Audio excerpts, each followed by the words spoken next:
Bonjour à tous, on se retrouve pour une nouvelle vidéo sur la chaîne.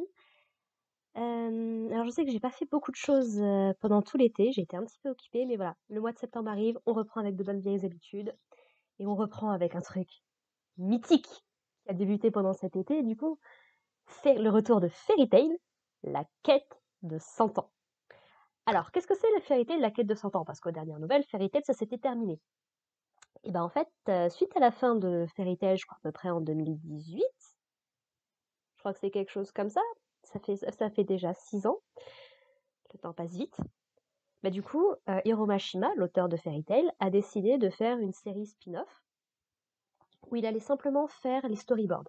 C'est une autre personne qui fait les dessins, et quand on regarde le manga, ça se sent, on sent bien que c'est pas le même dessinateur que Hiro Mashima. J'ai oublié le nom de l'auteur, je m'en excuse, j'essaierai de le mettre dans la description si j'y pense. Mais voilà, ça reste quand même une œuvre de Hiro Mashima dans l'univers de Fairy Tail. Et où en fait on va aborder la grande question, une des grosses questions qui restait en suspens à la fin de Fairy Tail, la fameuse quête de 100 ans que Gildart s'était parti faire avant de revenir à Fairy Tail.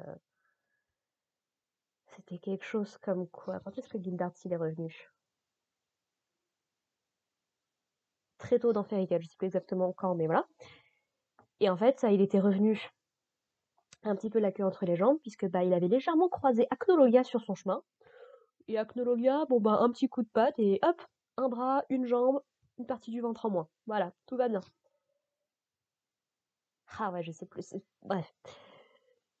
Donc voilà, donc même Gildart, qui est considéré comme le mage le plus puissant de Fairy Tail, n'a pas réussi à accomplir cette quête de 100 ans. Et du coup, l'équipe principale de Natsu, si on peut dire ça comme ça, c'est-à-dire Natsu, Lucy, Erza, Grey et Wendy, ont décidé d'aller sur le continent d'à côté. Donc c'est pas le continent sur lequel Zeref il avait son empire, c'est un continent qui est encore au-dessus, où du coup se trouve Magia Dragon, qui est censée être qui est supputée comme étant la plus ancienne guilde du monde de Fairy Tail, créée il y a un peu plus de 160 ans à peu près, par un mage qui s'appelle Elfseria, quelque chose comme ça. Elfesaria, je sais plus très bien comment il s'appelle. Et en gros, c'est lui qui a créé cette quête de 100 ans. Et la quête de 100 ans, en quoi qu'elle consiste?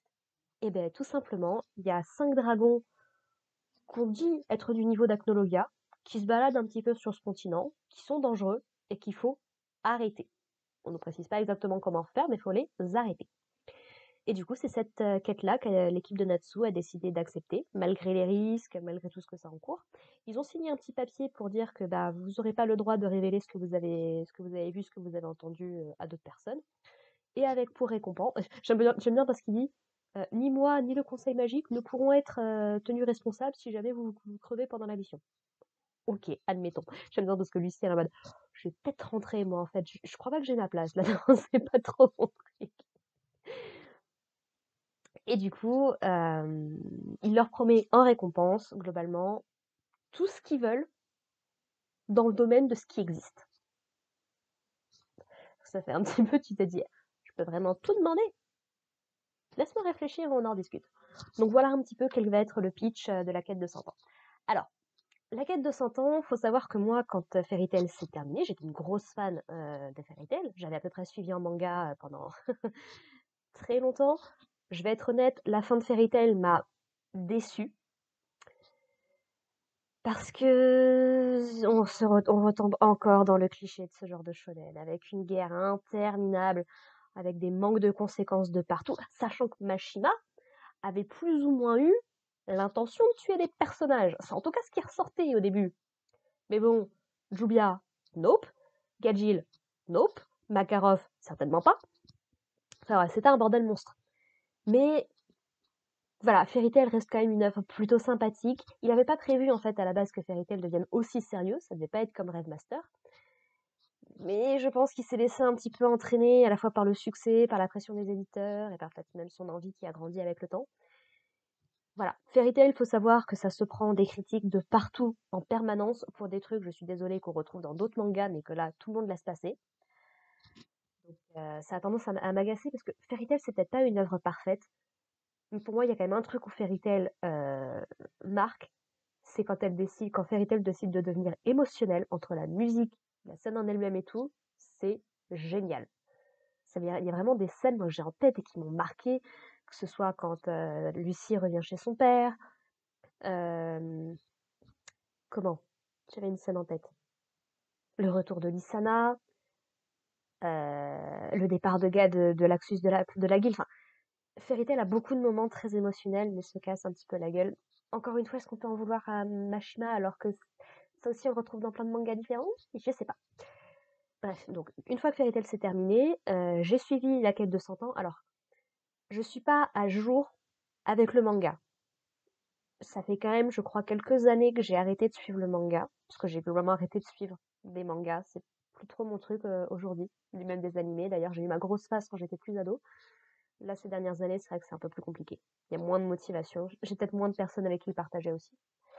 Mais c'est pour ça qu'avec la chaîne, ça va redémarrer. Bref. Donc voilà, je suis au courant, je pense, des événements qu'on va traiter cette première saison. Je sais pas très très bien jusqu'où ils vont aller, mais je pense, sur une bonne partie en tout cas, je pense à peu près savoir où va la saison. Encore une fois, j'ai lu qu'une fois, donc mes souvenirs commencent à être un petit peu vieux, de 6 ans quand même. Et voilà, attention, je vous préviens, par contre, le but, ça va pas être de spoiler dans ces reviews. C'est pas du tout le but. Moi, l'idée, c'est que vous découvriez, si vous connaissez pas. Justement, dans les commentaires, si jamais il y en a qui ont lu le manga, on ne spoil pas, si possible. Surtout que je vais pas forcément pouvoir interagir des masses, vu que je me souviens pas de grand chose. Donc voilà, pour le bien-être de tout le monde, on garde les spoilers loin, quoi. Donc voilà, alors pourquoi je suis très très contente du coup que Fairy Tail revienne, même si j'ai un petit peu de retard du coup sur la diffusion. Moi j'enregistre ça, on est le 22 août. Pour vous donner une idée, il y a 7 épisodes qui sont sortis, donc je rattrape un petit peu rapidement. Vous verrez ça les dimanches du coup, comme je sais que Fairy Tail a l'air de sortir les samedis. Je sortirai moi mes reviews le dimanche, comme ça on reste dans la même temporalité. Ça me permettra de sortir les autres trucs qui sont, qui sont dans mes cartons aussi le reste de la semaine. Voilà, donc je suis très contente que Fairy Tail revienne, puisque pour ceux qui ne savent pas, en parallèle du coup de la quête de 100 ans, Mashima avait commencé un autre manga qui s'appelle Eden's Zero, qui a commencé à être adapté en animé. Il y a les deux premières saisons qui sont sorties. Alors, je crois que la saison 1, en forme de film récapitulatif, est disponible sur ADN avec la saison 2. Il me semblait que Netflix, à un moment, avait les droits de la saison 1. Enfin, c'est très compliqué, Eden Zero, à suivre ce qui se passe. Mais voilà, donc Eden Zero, c'était vachement bien. C'était du space opéra. Ça parlait de beaucoup de choses, de voyage dans le temps, d'amitié, bien évidemment. Enfin, c'est une œuvre que je considère, sachant qu'elle est terminée, comme une de mes œuvres préférées, au-dessus de Fairy Tail, clairement, pour plein de raisons, à la fois pour le style de Mashima qui est génial, pour ce que ça raconte, donc voilà, si jamais vous aimez bien quand même ce que fait Mashima, mais que vous voulez voir autre chose que du Fairy Tail, je vous conseille Rêve Master, qui est sa première œuvre, et Eden Zero, les deux se ressemblent plutôt pas mal. Et puis sinon, bah du coup, Fairy Tail. Alors par contre, faites attention, puisque la Fairy Tail, la quête de 100 ans, si vous n'avez pas vu la fin de Fairy Tail, vous allez rien comprendre, parce qu'il y a des références à plein de choses qui se passent à la fin de Fairy Tail. Donc clairement, c'est pas une série qui est faite pour les gens qui découvrent Fairy Tail comme ça. Vous allez être complètement perdus, déjà parce qu'ils introduisent énormément de personnages. Parce qu'en fait, du coup, on va peut-être revenir sur l'épisode au bout de 10 minutes, ce serait bien. Donc l'épisode commence avec 3 nouvelles personnes qui entrent dans Fairy Tail. On va en retenir qu'une seule, elle s'appelle Toka. C'est la seule qui décide vraiment de rester, parce que on va dire que l'accueil à Fairy Tail, c'est un petit peu compliqué. Entre le mec qui se croit au-dessus de tout le monde et qui est un petit peu oh, un laxus dans ses mauvaises années, dirons-nous, qui espère qu'avec lui la guilde va devenir vachement plus forte, vachement plus connue, machin et tout. Bon, il dégage assez rapidement quand Laxus s'en mêle. J'aime beaucoup parce que ça, c'est vraiment, tu te dis, l'hypocrisie, mon gars. Bon, il s'est quand même calmé depuis le temps, mais c'est quoi? C'est Evergreen, du coup, qui dit pas de mépris envers ses camarades. Et son pote qui dit, non mais c'est toi qui dis ça, vraiment? Donc bon, ça me fait tellement de bien de retrouver l'ambiance de Fairy Tail, vraiment. Encore une fois, ça s'est terminé sur une note, bon, mi-figue, mi-raisin. Non, on est toujours heureux de retourner dans cet univers, je trouve. Donc voilà, donc on voit, j'aime beaucoup parce qu'il y a, c'est pas Max, c'est, ah, j'ai oublié le gars qui peut faire de la télépathie, qui demande: «Mais qui c'est qui nous a qui c'est qui nous a ramené ce guignol et tout?» et il y a Mira qui se tourne en pleurant, en étant complètement embarrassée, parce que c'était un truc assez récurrent dans Fairy Tail, notamment au niveau des dessins ou autres, que Mira Jane, bon, c'est peut-être une mage de rang S, elle fait peut-être des super photos dans dans le magazine, des guildes, mais bon, elle a des petits défauts comme ça qui sont trop adorés, qui sont vraiment trop adorables. On a Jubia dans son coin qui est déprimée parce que Grey il est parti sans elle. Je rappelle que vu ce qui s'est passé à la fin de Fairy Tail, c'est moche. Franchement, c'est moche. Je sais pas, vous auriez pu au moins prendre Gadgil, Laxus, Jubia, quoi. Histoire d'avoir une vraie bonne équipe et tout. Non. Donc voilà, donc Jubia qui est complètement déprimée. Mais j'aime bien parce qu'elle dit oui, demande, allez protéger Grace-sama, quoi qu'il en compte. Demandeuse Jubia, et Jubia accepte totalement la mission. Bref, on retrouve Jubia comme à son habitude.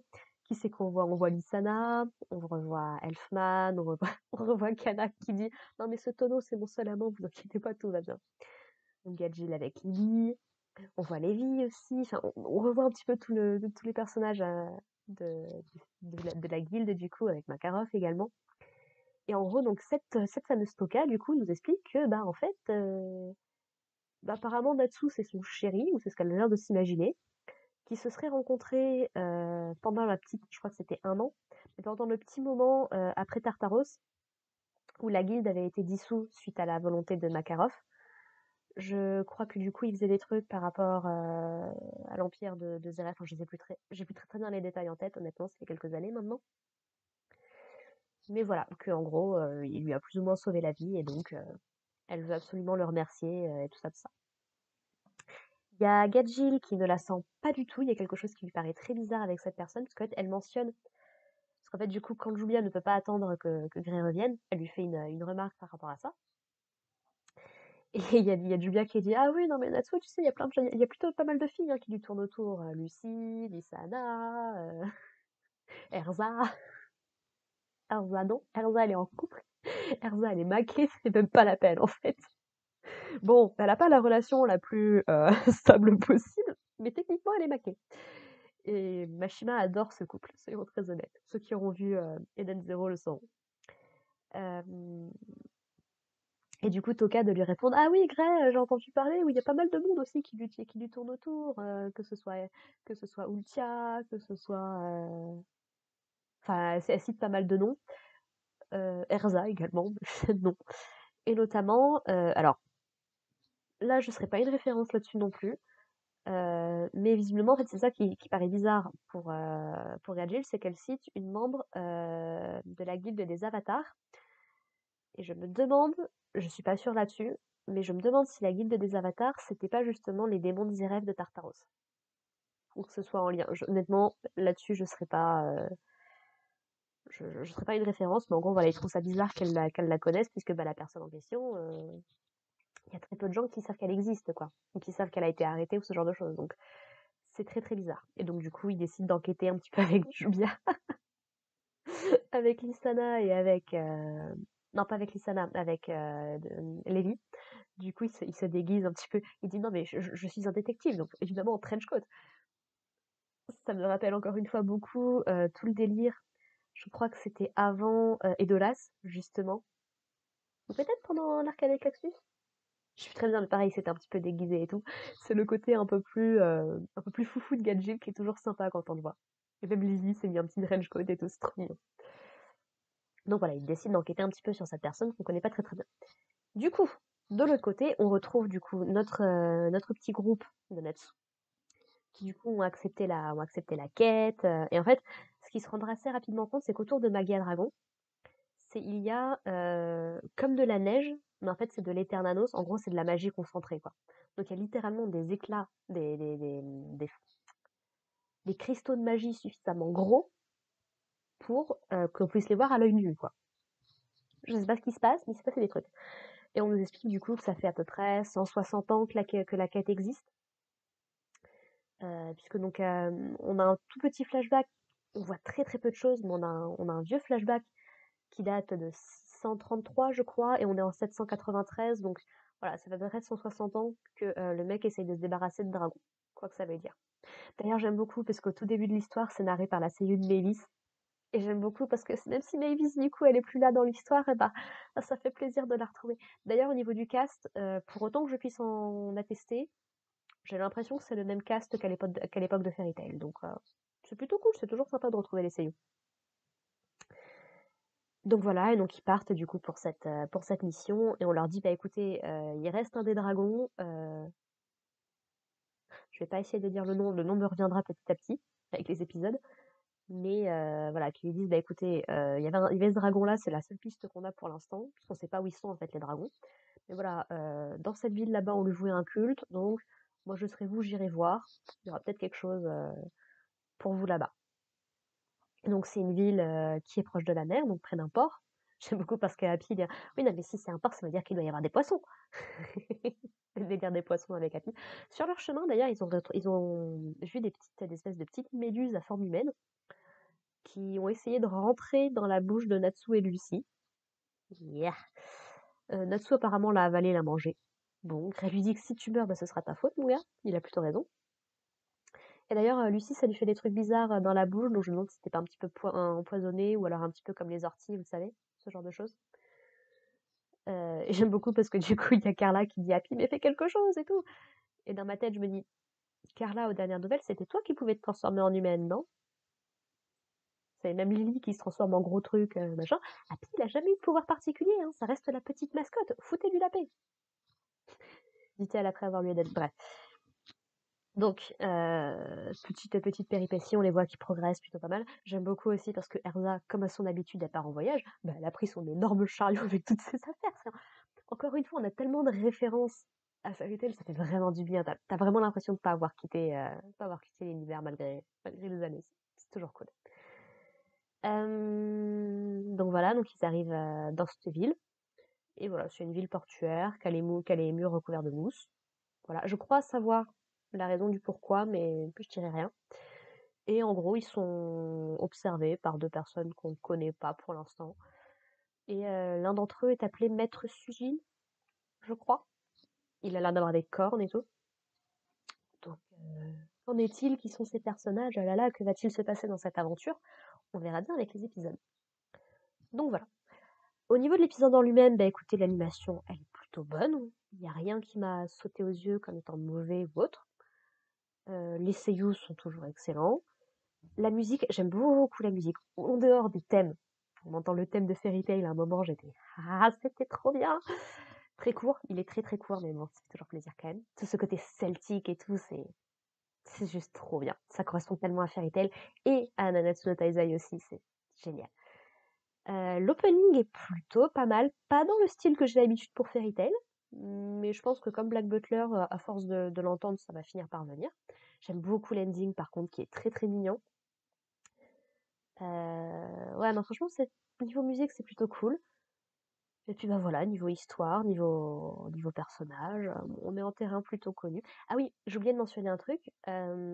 Lucie, ce qui l'intéresse dans cette quête, c'est qu'en gros, Virgo a plus ou moins vendu la mèche, qu'en gros, le continent où ils vont est connu pour être un continent de retrouvailles, quoi que ça veut dire. Et du coup, vu que c'est Virgo qui dit ça, on suppose très fortement que c'est en lien avec Aquarius, puisqu'on se souvient qu'à la fin de Tartaros, Lucie avait brisé la clé d'Aquarius pour pouvoir invoquer le roi des esprits, et ensuite du coup pouvoir détruire une partie de Tartaros, ce qui avait sauvé tous ses amis, mais elle avait dû sacrifier Aquarius dans le process.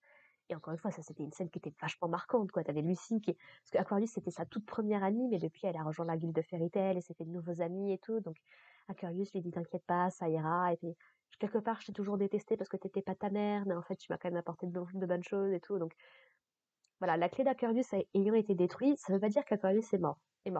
Ça veut juste dire qu'elle pourra plus jamais voir Lucie. Sauf que du coup, est-ce qu'il y aurait pas un truc sur ce continent pour réparer les clés ou autre?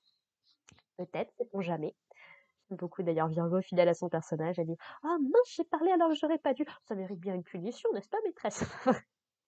On retrouve franchement, ça me fait énormément de bien. Ça me fait énormément de bien. Donc voilà.